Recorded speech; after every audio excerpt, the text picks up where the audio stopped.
perfect. And who have you played in Game of Thrones? I played the Lord of Bones. Woo! Yeah. Just me then, okay. I'm Clive Russell, and I played Brendan Tully, the Blackfish. I'm Annette, and I play Francis, one of the little birds in season 6. And I'm Margaret Jackman. I too am an actor. And I had a tiny little part which was quite catastrophic. I stabbed Arya in the disguise of the waif. Spoiler alert, sorry, I should have thrown that out. What do you mean, spoilers? If Should have watched it by now. Series 6, episode 2. You're a bit behind the times now. Yep, happens at the 42nd minute. And I'm Desert Gorman, and I have seen Game of Thrones. Don't patronise me! I forgot to say, and I don't watch Game of Thrones. Am I allowed to say that? I have never seen an audience turn so quick. Alright, well, let's get the ball rolling. We know that you've never seen Game of Thrones, that's absolutely fine. Well, I've got to try and win back the audience now. We'll start very simply. How does it feel to be in one of the biggest historical TV franchises of all time? Well, of course, I didn't know it when I got the job. I went into a room and there was one casting director there and a video camera, which is quite normal these days. You used to meet the director and all sorts of people. These days you go into a room and there's a camera and one person behind it. You're lucky if you see the director. And he said, I want you to stab me. I said, with the dagger or without it? And he said, no, without it. And so that's what I did. And I got the part. So, there you go. There you go. So if you want to make it in acting, stab the director, you just leave out the dagger. That's, yes. That's what we're going to take. Yeah, but I realised very soon, before it actually aired, that it was something of a mystery. Because I followed a conversation in Spanish on the internet, which said, as a new cast member, I do read a little Spanish, but don't test me.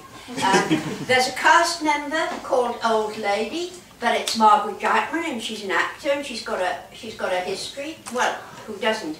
But I mean a history in TV, film, and theatre, and she's playing an old lady. It's got to be more than that. I mean, old ladies are usually extras. Yeah. They don't get a cast billing. So there you go.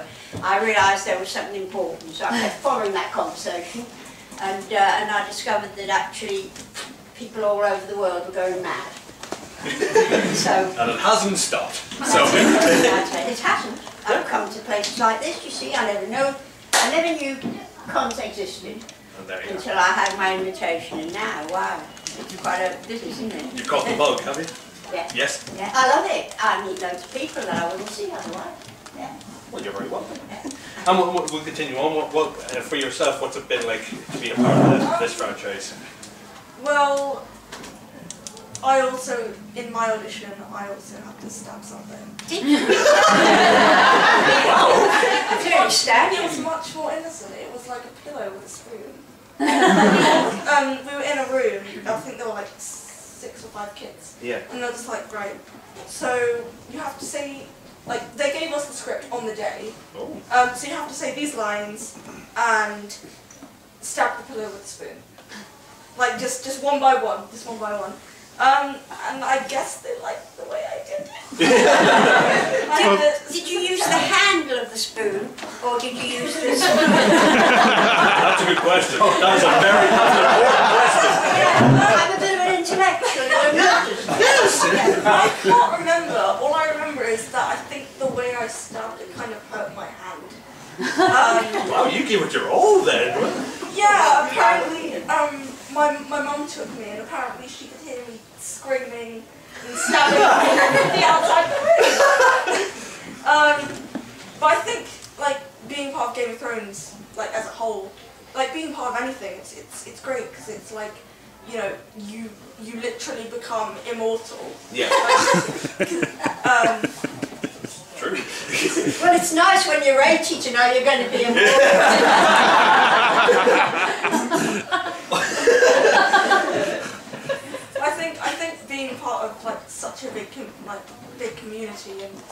you know, being able, like, as a fan, because I also watched it, not all of it. Edited. Sorry, I'm a dad. You're not just a random person that shouts edited. But as a fan as well, it's like, it's nice interacting with other people that have watched it and say, oh yeah, I remember that scene, and it's just, I like the community and, you know, being part of something's so special. Oh, thanks. And Clive, who did you stab to get the part? Let's keep this thread going. No one, unfortunately. No. What's it like being in well, there are two things. There's doing it, going to work and working on Game of Thrones with actors, and most of the actors I knew, apart from the American ones. The crew was largely Irish and Scottish, but I knew a lot of them. It was I filmed in Belfast, so it was like doing an unknowable thing. A lot more people around, and the fact was that any time you were on one unit, there were probably two other units, cinema-sized units, somewhere in Europe, either in the south, filming the south, in Iceland, filming the north, or in Belfast, everything else. That's doing it, which was great. Lovely experience working with very, very good people, taking our time to make something very good. Get outside of it, and you're into a whole other game that I've never been part. I was in Coronation Street for 6 months, so I was kind of used to the idea of people, oh, you're in Coronation, oh, you old bastard, you shouldn't be doing that, and all that sort of stuff. The best way to describe it is that somebody might come up to me in the pub and go, you're in Game of Thrones, I really like it. Have a little conversation, goes back to his pals at the table, and they'll all come up and they'll go, you're in Game of Thrones? Yeah. They're all really, really excited and said, yeah. And I said, do you like it? He said, never seen it. Yeah. That kind of says it, that everybody knows the words Game of Thrones in whatever language it is. You also do Juego del Trono. You sure you haven't seen any of the show? Oh, it's on your shirt. Okay. I told him I spoke Spanish. You did, and you have confirmed. Yeah. So it's very extraordinary being out in the world as part of all this. And all this has come about because of Game of Thrones. The fact that I'm sitting here talking to you. And last but certainly not least. I didn't stab anybody. I was finishing up another TV show for 20th Century Fox when I got asked to come in for my audition. I came in and read for the role, and was given the job, and I'd read the books and watched the TV show faithfully, so I was excited to do it, just stuck in that world where under your non-disclosure agreement act you couldn't tell anybody about it. So you go away and you film it and you know what happened and you can't talk about it, and other actors ask you what you're doing and you're like, yeah, doing something. And you're quiet. So the work inside it, like as Clive said, it's great. It's great to work on it, and I knew how big it was playing. But for me, the greatest thing of being in this show is that they've made an action figure of my character. That's how you know you've made it. Now I can die happy. And I bought two. One which is in my memorabilia drawer, and another which I gave to my little son who's 7. And he ripped it out, picked it up, and went, "Daddy!" That's as good as it gets. And then chop the head off. Back a bit, your memorabilia. Thank you. I'm going to bring that up. Yes. I have a memorabilia drawer. I try to keep something Just of the everything one? I've done. Oh, Yeah. is it? Just the one. It's a big drawer. It's a very, very big drawer. What else is in your memorabilia drawer? I got a pair of gold underpants. Oh. That's your bounce drawer. I played Rocky. Oh, that's So just that could have been awkward. lots of random things. So when I'm old, you know, I can go through them all and remember. Well, I am old, but I can remember all these things. I've done. Can I tell you, when you're old, you won't have time. Honestly, you'll be so busy doing other things that you won't. I've been meaning to do what you're talking about for about 20 years, and I haven't got around to it yet. But now you're immortal, so you can all the time. This is kind of like Highlander. There can only be one until somebody either stabs you with a spoon or cuts your head off. One or the other. I'm looking at you for the spoon stabbing. I may as well direct this to yourself, because one of the things that fans like to bring up is many fans are kind of split with, they don't mind the changes that the TV show does with the book, and some fans are a little annoyed that they've changed things to adapt for the TV. As somebody that has been in it and read the books, how do you find the changes for the TV show? Do you mind it? Do you hate it? Well, I mean, in a very specific relation to my character dies very differently in the books as he does to the TV show. That's not a spoiler alert, because everyone dies in Game of Thrones. So, like, when I took on board the role, I did have an idea in my head that I would be leading towards this version in the books. But then, obviously, when you get your script, it's different. But I appreciate that the visual medium of it, at a point, accelerated past the written book. So there has to be a point when it's like jumping off a cliff. They're running alongside the books, and then around season 5, episode 6 and 7, I think they finally sprinted off past the books. And in a way, they are going to stay faithful to their fans in the TV show. So they run their version. I don't know, but I'm led to believe that Mr. Martin says it's all fine and he's happy with it, and so we have to. So in a personal version, I wish they'd stuck to the books because I would have got a better death. But in the grander scheme of the story, then they have to be true to the visual medium of film and do the story that works best on camera. You could recreate that scene using your action figure and have the death, just film it and stick it on YouTube, and somebody will edit it into the show. Edit it into the show. The YouTube version. He probably already has. Everybody go look on YouTube. No, I'm going to open this up to the audience because there's a lot of fine actors here, and rather than me waffling, does anybody have any questions that they are dying to ask right off the bat? I knew it was going to be you. Go ahead. It's a question for everyone. Who do you think's going to be sitting on the throne at the end? Well, this is barring the 2 people that haven't seen the show. Actually, no, that's actually a really good question. Who do you see yourself sitting on the Iron Throne at the very end of the series? One, I don't know what the Iron Throne stands for.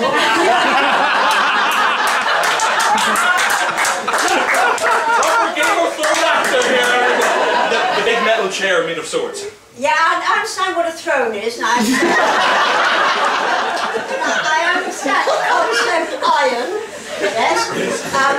But, well, that's the depth of my ignorance. And 2, I don't even know, although I have read it, it hasn't stuck in my mind, the name of the 2 warring factions. But I understand there are 2 warring factions. What? You can confirm this? There's 2 warring factions? Probably true. There's a lot more to it than that, isn't there? I'm the one that watches it, she doesn't, that's why I'm laughing. That's fair enough. Yes, there is the 2 warring factions. 2 warring factions, that's good. Well, so the answer is, I can't possibly answer your question. There we go. And we'll keep moving along. I think probably either Tyrion or Varys, or another person. Because like Tyrion and Varys, they're like basically the smartest people in Game of Thrones at the moment. Because Littlefinger was killed off. They're partisan. Yes. Have you separated them? No, they naturally gravitated to those sides of the room. It's like bride and groom, you know. Oh my god, is this going to be a red whiting situation?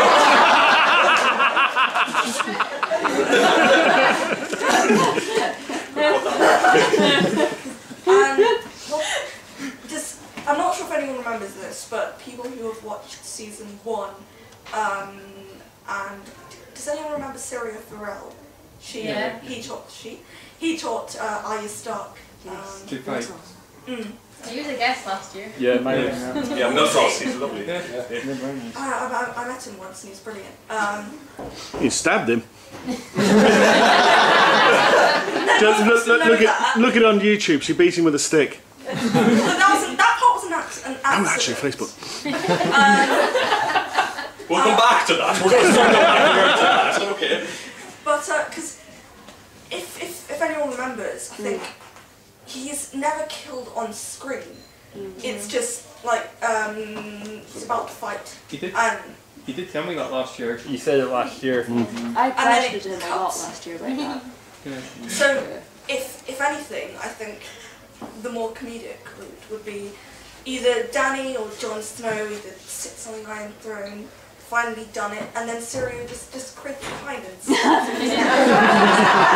I do that? I think realistically, either Varys or Tyrion, because they're the they're the smartest people in the game at the moment. So. Compared to Arya? Actually, yeah, either Arya, Tyrion. I can't remember one lined up. And they're here tonight. No. Clive? I think the most stunning moment in the whole show was in Series 7 when we discovered that the Nightwalkers had the people from the north had a dragon's egg, which became a dragon. And I'd rather like there to be a huge fight between the dragons, which results in all these venal bastards dying. If not, then somebody from my family, Arya or Jon Snow, obviously, but I don't think that's going to happen, but I'd quite like that. Didn't Jon Snow die at some point? Yes, but then he did, but he came back in a different form. That's what He kind of regenerated like Doctor Who. He kind of came back. He's now played by Colin Baker. Okay, so there's still a chance for me to regenerate as Margaret Jackman too. Somebody get George R. R. Martin on the phone now. Somebody get him. And last but not least, again. So I'm going to give you the geek's answer because I'm very much into it. So we've got a clash of storylines. So we've got the White Walkers coming down from the north, and there's a few stumbling blocks for them taking over the land, including King's Landing and the Iron Throne. We've got Jon Snow being backed up by Daenerys, but the problem that we have there is at some point they're going to realise that they're related and they have sex. And Jon Snow's actually first in line for the throne, not second in line for the throne, and Daenerys is going to be pretty peed off with that. So we've got a storyline that is, this is the through storyline, that we have our two protagonists that can either unite and stop or fight and fall through. The fight and the fall through leaves us then with Cersei on the throne, and what can she do? But Cersei's not going to back the two to help them in the protagonist fight. So what we have is a rolling ball of mash. And the only way to end this is that once everyone's wiped out, Tyrion Lannister is left on the throne with his little feet swinging, shouting, "I'm the king of the world!" Yes. That's the only option that I think we can go for. You're wrong. In the way that they write it, probably the most unobvious answer would be the answer. Because we came up with the proper answer in the panel before this, which thought there was going to be a huge fight, everybody dies, and then James Mackenzie arrives as Raven, walks up to the throne, sits down, says, "Let the challenge begin," boom, credits. That's it. I think that would work beautifully. I mean, the reason why you keep asking is the reason why Game of Thrones has been so successful. Because there isn't an obvious. It's obvious Jon Snow's the hero leader. Will he make it? We don't know. You know, they do like to throw the twist in all the time, don't they? Yeah. You know, and I think that's what's kept us interested right from the first time when Sean Bean got killed off in the first episode. From that very first moment, Game of Thrones continually pulled the punch. Yeah. If you like someone, we'll remove them. If you like someone, we'll remove them. And that's what keeps it interesting. But you do know that no matter what answer they give, nobody's going to be happy with it. Yes, of course. It's like the ending of Lost and The Sopranos. Nobody's happy with those endings, but that's the ending that we got. Haven't they filmed 2 endings? They probably filmed 9. 8. No, I mean for Series 8. I thought I saw it in the press that. I haven't seen that. Yeah. They filmed like several different. No, just 2 different endings. It sounds a bit like the end of Dickens' whatever, where he wrote 2 endings. The publisher took took one. Oh, yeah. Or it would be like Wayne's World and do the If you want to go that route, yeah. And I thought I read that the writer was quite happy with the alternative version, which wasn't his version. Oh. We will have to just wait and see. Yeah, I may have made it all up, but I honestly believe I read it. I think that might be a better way of doing it, is that you have the 2 endings there and then you can see how the audience is gauging, and then choose the ending that might fit for that. That's very Hollywood, isn't it? It's extremely Hollywood. Yeah. Hollywood set in Belfast. Despite the fact you haven't watched it, you know all about it because you read fan blogs. Is that right? No, I read The Guardian. The Guardian? Same difference, isn't it? And the BBC app. Even though the BBC doesn't show Game of Thrones. Oh, and you've got the news app. Oh, well in that case then it's absolutely fine, yeah. And of course Google throws up things as well on my phone. At least one of those answers is going to be right. Yes, Yeah. yes. 'Cause It's going to be either one ending or the other. Of course, if there's 2 endings, you can sell 2 DVDs and you can pick which Yeah. ending you want. And Fair point, yeah. Or you could get the fans to phone in. And it'd be like, Let's not do a text for the ending of Game of Thrones. The world would implode. what's back to going on, wouldn't it? Mobile towers come flooding down to the ground. That is a bad idea, because I did it with Batman years ago with Jason Todd stuff. Oh yeah. Phone in the best ending. But everyone hated him. We are getting really off topic. Does anybody else have any questions that they would like to ask? Seeing as how this one question did last about 11 minutes. So, yes, sir. Yeah, it's just obviously there's a lot of stuff on YouTube about is Arya dead? Is she the waif? Are the faceless men sort of actually pulling all the strings here? Yeah. What do you sort of think about that sort of theory that's floating about? Just for anybody in particular? Yes, anyone? Anyone? Yeah. Anybody wishes to take that one? I've seen that theory online actually. I remember seeing sort of like watching actually videos of it, like speculations. And I think it's actually quite a plausible theory. Because we never saw the waif actually die. And there are some moments where it just doesn't seem like it's Arya. So I think at the moment I wouldn't be surprised. I'd be a bit disappointed if it turns out, Arya was actually the waif for quite a while, because that would mean that Arya actually died. But I don't think I'd be too surprised, because it's actually, the theory actually makes sense. I think it would make a really good twist at the end, because as previously said, they kill off all the favourite characters, and if she is the lead, and suddenly there's the big realisation that it's not Arya, Well, let's direct this to the big nerd at the end of the table and see what's. Is that a compliment or You're in a nerd convention. It's a big compliment. It's a big compliment. I'm learning. You are. To be fair, I hadn't heard that idea until you brought it up, and mulling it over in my head, it does sound very plausible. I think if you wanted to find out how true it is, you'd have to research back into things that the waif has said as to whether they do interfere with politics or do they just complete the tasks that they're asked. which then asks the question, who's asked them to... Exactly, yeah, lovely. But it's absolutely plausible, yeah. I hadn't heard it before, and yeah, as you said, that would be a twist, wouldn't it? Yeah. Who ends up on the throne, and are they ever themselves? Is anything actual? I know it's a game, but is anything ever what it seems to be? Nope. Not Game of Thrones. That's the consensus from the audience. Just nope. Yeah. What Good theory. twist? Everybody's dead. I don't think that'll be much of a plot twist though. More of a just Normal. A disappointing ending. Yeah. All right, we do have time for one more question. Okay, I'm going to leave this up to the panelists. You can either ask the nice lady or the nice gentleman. Take them both. Take both. Okay, fair enough. Right, we'll start with the gentleman, then we'll end with yourself. Okay. This is kind of the same question what I said there, but there's another one of Ned Stark being one of the faceless men. Somebody took his place to get killed. Oh yeah, I've heard of that one. Yeah, I've heard that. For me, this is one of those moments when I realise I'm sitting in a room of people, plus these two, who know way more about this whole thing than I do, and I'm completely unequivocally given an intelligent answer, so I'm going to sit quietly. I think like with all the theories like that, that's the good thing about Game of Thrones is that they're all possible, and anything is possible, and a well-written story with a good twist at the end can make loads of things happen that you hadn't thought about previously. That's really is a good story.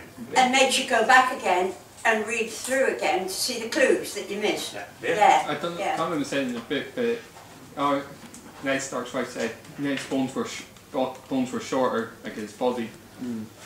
All right. Thank you for that. Yes. Good. I think you're a bigger nerd than him.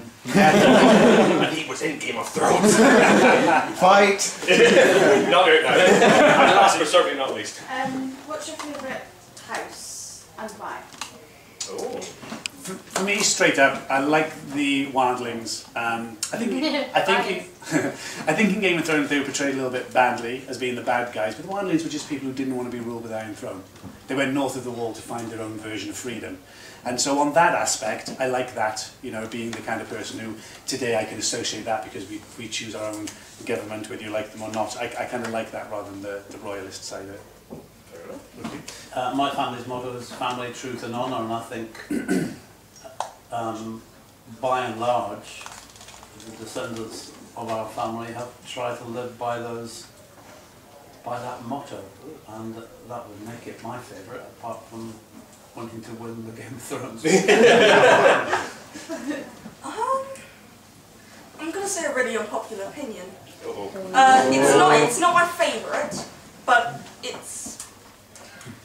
I quite like the Martells. Not the Dawn plot, that can shove off. But I think the house as a whole, because they're quite accepting of, you know, the bastards and that sort of thing. Because with a lot of other houses, they'll just sort of, they shun them and push them to the side and sometimes probably even kill them. But they're quite accepting, a bit like the wildlings, even though they're not as free as them. They accept certain things a lot more than like other houses, and I think apparently when Aegon the Conqueror was conquering the Seven Kingdoms, I think Dawn was one of the only Seven Kingdoms that wasn't conquered. So technically it's 6, but they're splitting hairs. Well, everything I've learned about Game of Thrones story, narrative and characters, I've been taught by fans around the world. Email me and fill me in with bits I obviously don't know.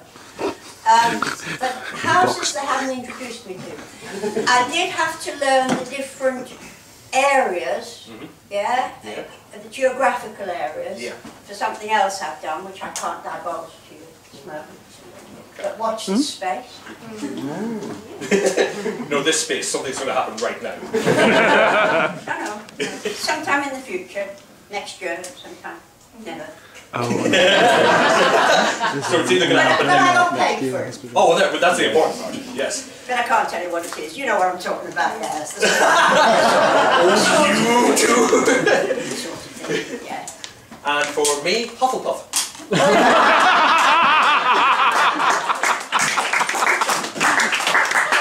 Mostly because I just spotted the scarf. We are going to have to wrap this up, folks, because the Power Ranger panel is happening in the next few minutes. If you want to stick around for that, you are more than welcome. But everybody, please, going to get a huge round of applause for Game of Thrones.